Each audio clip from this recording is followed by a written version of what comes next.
Good evening dear students, কি খবৰ সকলোৰে? এইটো পাৰ্ট নম্বৰ 3 ভিডিঅ' হয় আৰু আমি সকলোৱে গম পাওঁ আমি ট্ৰিগন'মেট্ৰিক চেপ্টাৰটো ডিছকাছ কৰি আছোঁ আৰু মই 8.1 এক্সাৰচাইজটো ছল্ভ কৰি আছোঁ। এতিয়া আমি কুৱেশ্যন নম্বৰ 5টো ছল্ভ কৰিম। মই গোটেইখিনি ছল্ভ কৰি নিদিওঁ, তোমালোকে অলপ কৰিবা, মই এইখিনি অলপ কৰি দিম কুৱেশ্যন নম্বৰ 5 লাগে। দেন আমি এগেইন 8.2টো পঢ়িম, এইবিলাক ছল্ভ কৰিব লাগিবতো। তো তোমালোকে চেষ্টা কৰিবা এবাৰ, যদি নাজানা মোক কমেণ্ট ছেকশ্যনত ক'লেই হ'ল, কুৱেশ্যন নম্বৰটো দি পেলাই যে এইটো কুৱেশ্যন বুজি পোৱা নাই বা কুৱেশ্যনটো লিখি দিব পাৰা, মই ছল্ভ কৰি দিম, লগে লগে মই ছল্ভ কৰি দিম। তো এতিয়া আমি কৰিম কুৱেশ্যন নম্বৰ 5টো কৰিম। চ' দিয়া আছে sec θ ইকুৱেল টু 13/12 আন ট্ৰিগন'মেট্ৰিক অনুপাতবোৰ গণনা কৰা। তো if sec θ is given that is 13/12 then find the other trigonometric ratio'. তো আদাৰ ট্ৰিগন'মেট্ৰিক ৰেচিঅ' কি আছে? sin θ আছে, cos θ আছে, tan θ আছে, cosec θ আছে আৰু কি আছে? cot θ আছে। আমাক কি দিছে? sec θ দি আছে। তো এটা ট্ৰিগন'মেট্ৰিক ৰেচিঅ' দিয়া থাকিলে আমি বাকীবোৰৰ মান কেনেকৈ নিৰ্ণয় কৰিম, আমাক সেইটো লাগে এতিয়া। শুনা, সহজে হয়, একদম সহজ হয়, মই কৰি আছোঁ। তো ইংলিছত কুৱেশ্যনটো কেনেকুৱা হ'ব? If sec θ equal to 13/12 then find other trigonometric ratios. Then find what? Other trigonometric ratios. Other trigonometric ratios খিনি আমি ওলাব লাগে এতিয়া। তো চোৱা, sec θ টো দি আছে, কিমান দিছিল? 13/12 বুলি দি আছে। আমি sec θ দিয়া থাকিলে আমি cos θ মান বহুত ইজিলি ওলাব পাৰোঁ। কেনেকৈ ওলাব? চোৱা, আমি সকলোৱে গম পাওঁ যে cos θ মানে কি আছিলে? sec θ উল্টা, বা আমি এনেকৈ লিখিছিলোঁ ন, sec θ মানে আমি কি লিখিছিলোঁ? 1/cos θ লিখিছিলোঁ, যে cos θ উল্টাই কি হয়? sec θ হয়। তেনেকৈ আমি কি ক'ব পাৰোঁ? sec θ উল্টাও কি হ'ব পাৰে? cos θ হ'ব পাৰে। তো এইটো বস্তুটো মনত হ'ব লাগিব তোমালোকে, এতিয়া প্ৰেক্টিছ কৰিবা, মনত হৈ যাব। মুখস্থ কৰিম বুলি ক'ব নালাগে যে কছৰ উল্টা sec হয়। আমি যদি sin θ উল্টা লওঁ তাক কি বুলি কোৱা হয়? cosec θ বুলি কোৱা হয়। আমি যদি tan θ যদি উল্টা লৈ লওঁ আমি কি পাম? cot θ পাই যাম। তো আমি যদি sec θ উল্টা লওঁ তেতিয়া আমি কি পাই যাম? cos θ পাই যাম। সেইকাৰণে লিখিলোঁ cos θ ইকুৱেল টু কি হ'ব? 1/sec θ হ'ব। আৰু এতিয়া চোৱা, sec θ ভেলু কিমান দিছিল? 13/12 দি আছিল।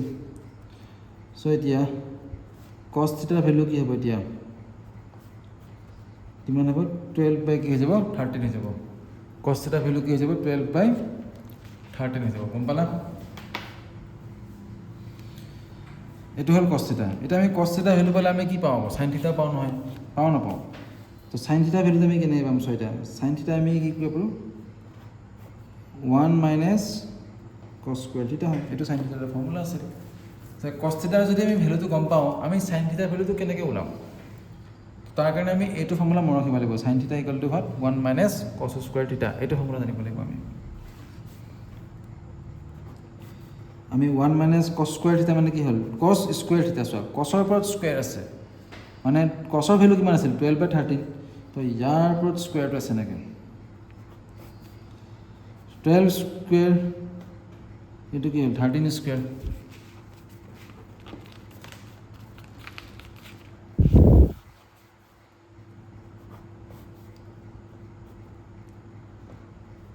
আৰু 13 স্কুৱেৰ মানে কি হ'ল? 169 হ'ল। হ'ল নাই? 169। তো এতিয়া আমি LCM ল'ব লাগিব, লসাগু ল'ব লাগিব। 169 লগত 1টো ইনটু কৰি দিম, 169 হ'ল। এইফালে কি আছিল? 144 হৈ গ'ল। গম পালা? তো 169ৰ পৰা 145 মাইনাছ কৰিলে কিমান হ'ব? 25 আহিলে। এইটো কিমান আহিল? 169 আহিল। এনেকৈ হ'ল। এতিয়া 25ৰ বৰ্গমূল কি হয়? 25ৰ স্কুৱেৰত কিমান? 5 হয়। আৰু চোৱা, 169ৰ স্কুৱেৰত কিমান? 13 যে কি হয়? 169। তো কিমান আহিব? 13 আহিব। এইটো আহিল। চোৱা, তো sin θ ভেলুটো কি আহি গ'ল? sin θ ভেলু কিমান আহিল? 5/13 আহিল। এতিয়া আমি tan θ ওলাই দিব পাৰোঁ। tan θ এনেকৈ ওলাম। চোৱা, এতিয়া কৰিম, ছাইডত কৰিম, তোমালোকে তলত লিখিবা দেই। এনেকৈ লিখিলে অলপমান ডিচিপ্লিনটো বেয়া হৈ যায়। tan θ মানে আমি কি বুলি গম পাওঁ? চোৱা, আমি tan θ কেনেকৈ ওলাব পাৰোঁ? আমি sin θ অলপ ফৰ্মুলা ইউজ কৰিবা, সহজ হৈ যায় তেতিয়া। tan θ মানে কি হয়? sin θ আৰু cos θ যদি আমি ৰেচিঅ' লওঁ আমি কি পাই যাম? tan θ পাই যাম। তো sin θ মান আমি কিমান পালোঁ? 5/13 পালোঁ, হয় নাই? তো তো সাইন থিটা ভেলুটো কি বহাই দিবা 5/13 বহাই দিলা আৰু কস থিটা ভেলু আমি কি পাইছোঁ 12/13 পাইছোঁ তো 12/13 কেনসেল গ'ল কি থাকিলে 5/12 থাকিলে এইটো হ'লনে tan থিটা ওলাই গ'ল এটা আমি কি পাৰোঁ cot থিটা ওলাব লাগে cot থিটা আমি cot থিটা পাম কেনেকৈ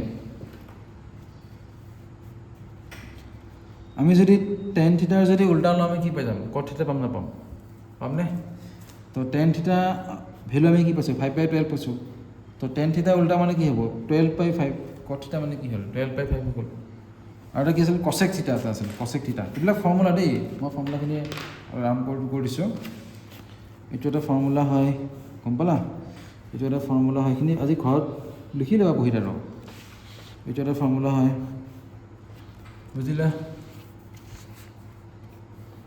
এইটো এটা ফৰ্মুলা হয় হ'লনে এইবিলাক ফৰ্মুলা হয় আৰু এটা আমাক কি লাগে লাষ্ট কি আছে cosec থিটা ন cosec থিটা cosec থিটা মানে কি আছিল সাইনৰ যদি আমি উল্টা লওঁ আমি কি পাম cosec থিটা পাই যাম এটা আমি ল'ম তো আমি সাইন থিটা মানে কি পাইছিলোঁ চোৱা সাইন থিটা মানে আমি কি পাইছিলোঁ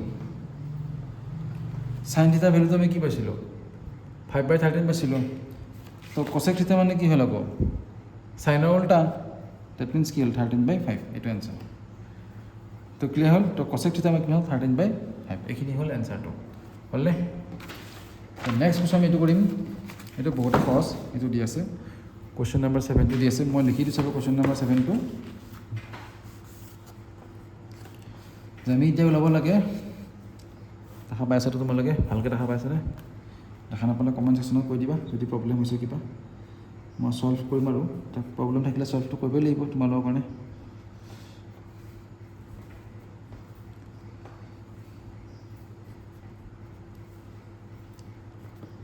এইটো হ'ল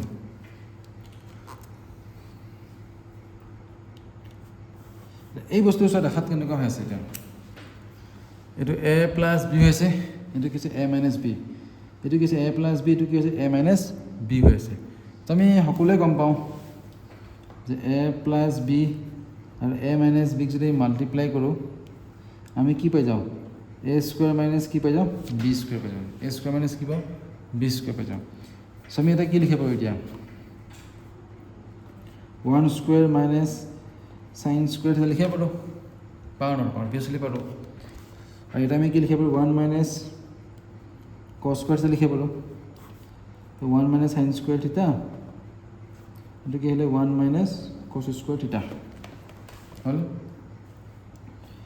শুনা 1 মাইনাছ সাইন স্কুৱেৰ থিটা মানে চোৱা এটা ফৰ্মুলা এটা আছিলে মানে উল্টা আৰু যেনেকৈ 1 মাইনাছ সাইন স্কুৱেৰ থিটা মানে আমি কি বুলি গম পাওঁ জানা কছ স্কুৱেৰ থিটা বুলি গম পাওঁ আৰু যদি আমি লিখোঁ 1 মাইনাছ কছ স্কুৱেৰ থিটা আমি কি বুলি গম পাম তেতিয়াহ'লে সাইন স্কুৱেৰ থিটা বুলি গম পাম তো 1 মাইনাছ সাইন স্কুৱেৰ থিটা মানে কি হ'ল কছ স্কুৱেৰ থিটা হৈছে নাই লিখি দিম কছ স্কুৱেৰ থিটা 1 মাইনাছ কছ স্কুৱেৰ থিটা মানে কি বুলি গম পাম সাইন স্কুৱেৰ থিটা বুলি গম পাম হ'লনে চ' কছৰ ওপৰতো স্কুৱেৰ আছে সাইনৰ ওপৰতো কি আছে স্কুৱেৰ আছে তো আমি কছ থিটা বাই সাইন থিটাৰ আমি স্কুৱেৰ ল'ব লাগে এনেকুৱা কছ থিটা বাই কি হয় সাইন থিটাৰ স্কুৱেৰ ল'লোঁ কাৰণ কছৰ ওপৰতো স্কুৱেৰ আছিলোঁ আৰু সাইনৰ ওপৰতো স্কুৱেৰ আছে আমি এনেকৈ লিখিব পাৰোঁ আৰু সদায় মনত ৰাখিবা এটা ফৰ্মুলা এটা আছিলে কছ থিটা বাই সাইন থিটা আমি যদি কছ আৰু সাইনৰ যদি ৰেচিঅ' লওঁ আমি সেই ৰেচিঅ'টো কি বুলি ক'ম জানা কট থিটা বুলি ক'ম কি বুলি ক'ম কট থিটা আৰু কট থিটা ভেলুটো কিমান আছে আমাক দিয়া আছে 7/8 দিয়া আছে এটা দিয়া আছে হা কট থিটা ভেলুটো কুৱেশ্যনত দিয়া আছে কট থিটাৰ মান সেইবুলি 7/8 নহয় আকৌ এইটো ভেলুটো দিয়া আছে 7/8 হোল স্কুৱেৰ তো 7 স্কুৱেৰ মানে কি হ'ল 49 আৰু 8 স্কুৱেৰ মানে কি হ'ল 64 তো এইটো এনচাৰটো হ'ব বুজিলে তো আমি এনেকৈ ছল্ভ কৰিম আমি নেক্সট ভিডিঅ'ত 8.2টো আমি ডিছকাছ কৰিম তো তোমালোকে এইখিনি আগতে ছল্ভ কৰি লোৱা আৰু যিখিনি নোৱাৰা মোক কমেণ্ট ছেকশ্যনত জনাই দিবা ঠিক আছে থেংক ইউ ছ' মাছ ভালদৰে পঢ়ি থাকিবা